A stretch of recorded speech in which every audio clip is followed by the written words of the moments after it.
Let's go. Let's go. So we're at a variation of a large fast food yes. chain. No free ads. No free ads. The menu will be overwhelming. It will be overwhelming. But you know what they say. Everything happens for a reason.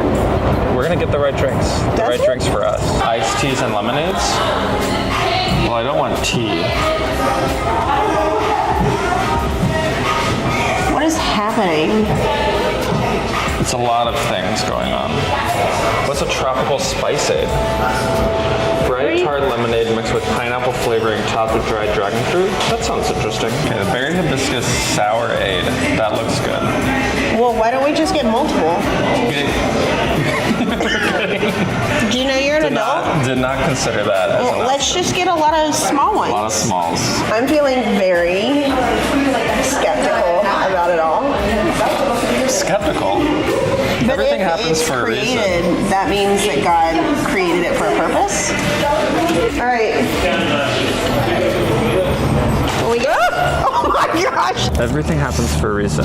So we have our small God wanted you tropical to have this experience with me in this moment.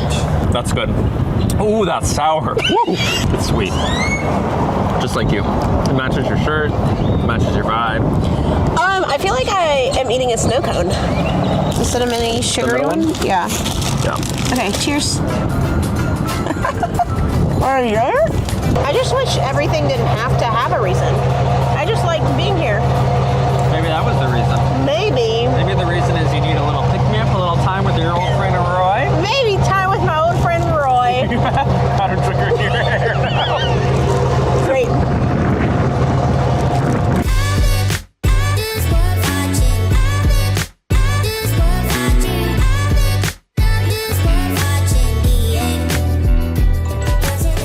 Hi, I'm Anna, and this is my friend Roy. Hi, Anna. Hi. And this is Studio 3A. This is an online community of folks who are not afraid to ask questions.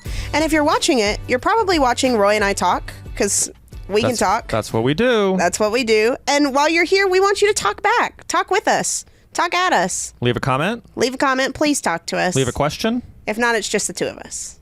We're better with you. We're better together. Sure are. Let's get into business, Roy. Let's do it. All right. Well, I think I need to take a point of privilege first. Yes. There's a clarification that we would like to make. We went to the unnamed food beverage facility in our cold open. Yes. And I just would like to say you're welcome for having lawn chairs in my car. Everything happens for a reason. And the reason that you had lawn chairs in the back of your car is because that establishment had 0 chairs on its premises. 0 tables, 0 chairs. They wanted you in and out. Not to linger. Not to linger. So what did we do? We lingered. We lingered. We stayed in the parking lot and we sat in our camping chairs. And we thank my husband Kyler for putting the chairs in. That's the reason it happened. Yeah. That's the reason you got married. So that he could put those lawn chairs in your car. Where else would we have sat? It only makes sense. In 2020, I would have never guessed. Well, there were a lot of things about 2020 that were very confusing. That's true.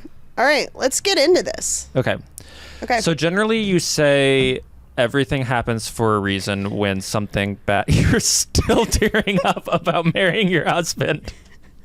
You got me. You just love him so much that any mention of him... I do. Generally, you say everything happens for a reason when you're facing adversity, when you're down in the dumps and someone's consoling you and they're like, well, everything happens for a reason. So there's a way that this is for good. Right. You're going to find something out of this. Right. So I asked ChatGPT to come up with some alternatives of things that you can do besides maybe advice you could give to someone besides telling them everything happens for a reason. So we're supposed to replace everything happens for a reason with this. Yes. Number 1, dance it out. Oh, I like that. Just dance it out. Just put some music on. It's really weird to not dance with music. I know there's no music. Okay. So I like that. Okay. The next one is create a wall of shame. So you're going to make a collage of all the ridiculous or embarrassing things that have happened to you. I don't like that one. I don't just stare at it. generally take photos of things that bring me shame. You can cut them out of some sort of representation out of a magazine or something. I'm just not really concerned with any of that. Just stare at it. That's I think we help. should go to the next one. That's not going to help. Maybe don't give that. You can tell someone, pretend you're a superhero. Give yourself a superhero alter ego with a ridiculous name and backstory. Excuse me, when I'm at potentially my lowest, you're going to tell me to think Anna, about my superhero I know your dog identity? just died. But just pretend you're a superhero and it'll all work out. You don't like that one? Moving on. Another one, create a complaint jar. Every time something bad happens, write it down on a slip of paper, put it in a jar. And once a week or month, gather some friends and read the complaints together for a good laugh. Roy, I know you lost your job recently. Just write it down and put it in the jar. Just put it in the jar. We'll laugh about it in a month. I know your grandmother died. Just put it in the jar. Just put it in the jar. Not going to work. ChatGPT is failing me. This is another bad one. Go on a blame the universe rampage. Playfully blame the universe for everything that goes wrong. Of course my toast burned today. The universe must be testing me. That's in there. I didn't make that one up. The universe hates me. The universe hates me so much. I am the main character, so I could get behind that.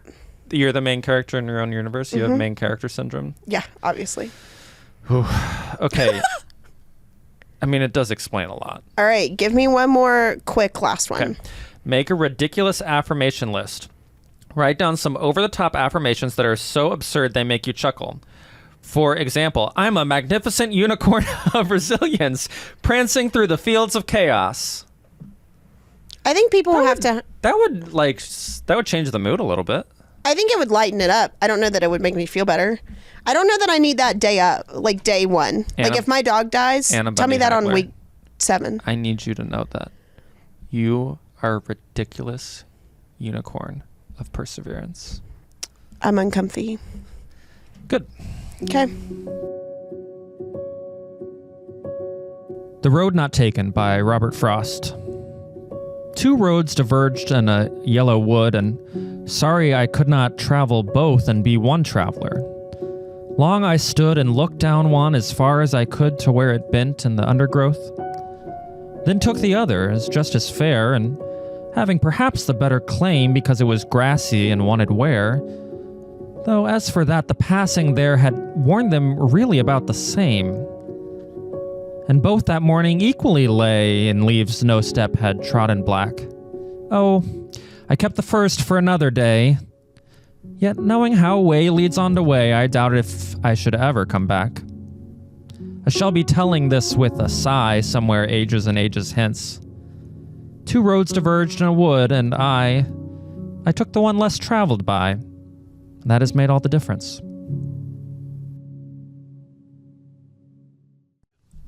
So the truth is, Christians say the most ridiculous things sometimes. And there are these phrases that exist in pop culture, in our vernacular, that often are attributed to our faith. Maybe we say them because of our faith, or we've heard them said at church, but they aren't in the Bible.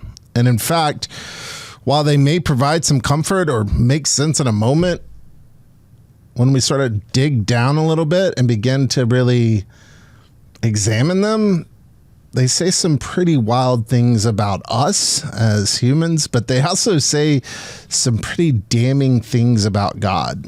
And we're wrestling with these phrases because we, in fact, are all theologians. Each and every one of us has something to say about God, even if what we have to say is God simply does not exist. We're making a theological statement. And so to not examine the things we say, especially in moments of grief or pain, is really to do harm and to say things or attribute ideas to God that I don't think are helpful. One of those phrases is, everything happens for a reason. And I must admit that sometimes it feels pretty good to think that there is order in the midst of all this chaos, that somehow God is, in charge, in control. And that can bring us a sense of comfort. And I've even said everything happens for a reason to myself.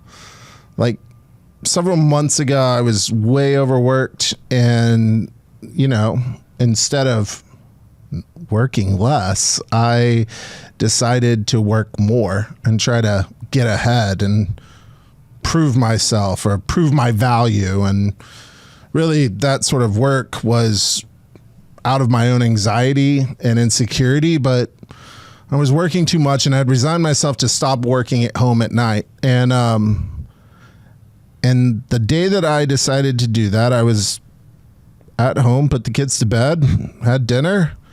I pulled out my laptop and I started working. And the internet went out. And in that moment I said, well, maybe everything really does happen for a reason.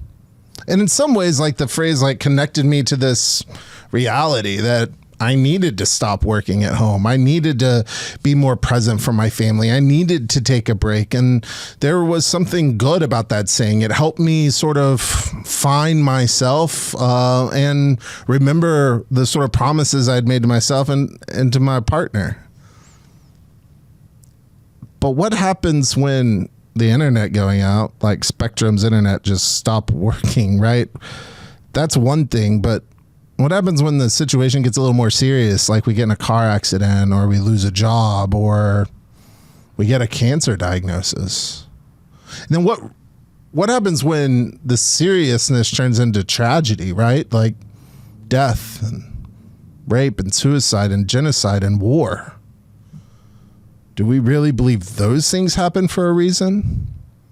Now, there are some Christians who actually believe that, like this guy. Randomness is not random to God. God is not the least taxed by keeping every sub-nuclear particle in its place. I used to say electrons, but now there's something smaller than electrons. Everything in the middle of the molecule moving, and the electrons, he's got them all in orbit, just like he has the planets in orbit. So the macro world and the micro world are all managed by God, which means, yes, every horrible thing and every sinful thing is ultimately governed by God. Do we really believe that? And if we really do believe that, then we have to really solve for, I think, two very significant issues that everything happening for a reason, I think, presents to us. First, what does that say about who God is, the true nature of God? What does that say about God's desire to bring about some divine plan being more important than the suffering and the pain that plan inflicts on the ones that God supposedly loves? Can an all-loving, perfectly good, loving God cause those things to happen? Is there really a reason for them happening as it relates to some sort of divine blueprint for our world? So we have to deal with God, obviously. And we also, what does it say about us? If everything happens for a reason, it kind of promotes human indifference. Like, what's our part to play in all this? If everything's just happening for a reason, are we simply bystanders as some sort of divine drama unfolds, characters reading lines, acting out of a script? And I think that even if we are to solve for those two things, which I don't think people can faithfully do, but I'm leaving the possibility that someone at least believes that they can justify everything happening for a reason. Here's the real truth. It's not in the Bible. The Bible does not say that. It's a misinterpretation of Romans 8:28. And Paul says this: we know that all things work together for good for those who love God, who are called according to God's purpose, right? it's a bad interpretation of what Paul is trying to get at in Romans. Essentially, what that verse says and what I believe is that not everything happens for a reason, but God can and does work to bring hope, to bring healing, to bring opportunity, to bring purpose, right, into every situation. It's not that God causes tragedy. It's not that God desires self-harm. It's not that God is orchestrating a messy divorce or childhood cancer because there's something better that God has in store for us. And if only we could see it, we would understand. That's not how God operates. I don't believe that for a second, but I do believe that God is present in all things, that God is active in all situations, not causing them to happen, but to repair and to restore, to bring hope, even in the midst of tragedy. And often the way that God brings that hope and brings that healing and brings that opportunity and possibility is through how we, as faithful followers of Jesus Christ, respond to it, right? We can extend God's grace and love and mercy into those situations if we believe that God's heart is also breaking in the midst of tragedy, not causing tragedy for God's, ultimate plan. So I want to give us something better to say instead of everything happens for a reason, which I do not believe to be true. Instead of saying that, what if we began saying, in everything, God is with us? That there is not a situation, there's no place, no circumstance where God is absent. There's not something we experience that God isn't experiencing it with us. And if that is true, if there's nothing that can separate us from God, then there's nothing that can separate us from God's love. Absolutely nothing.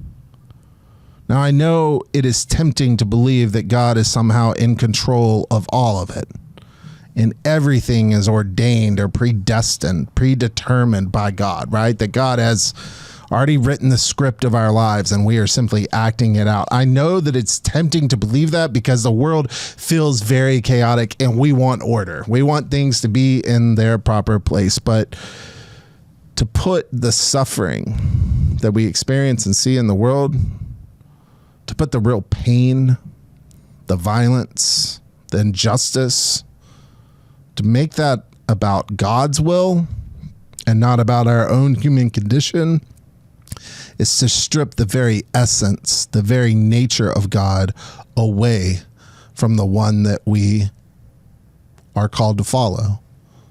It's essentially to take God's love out of the equation.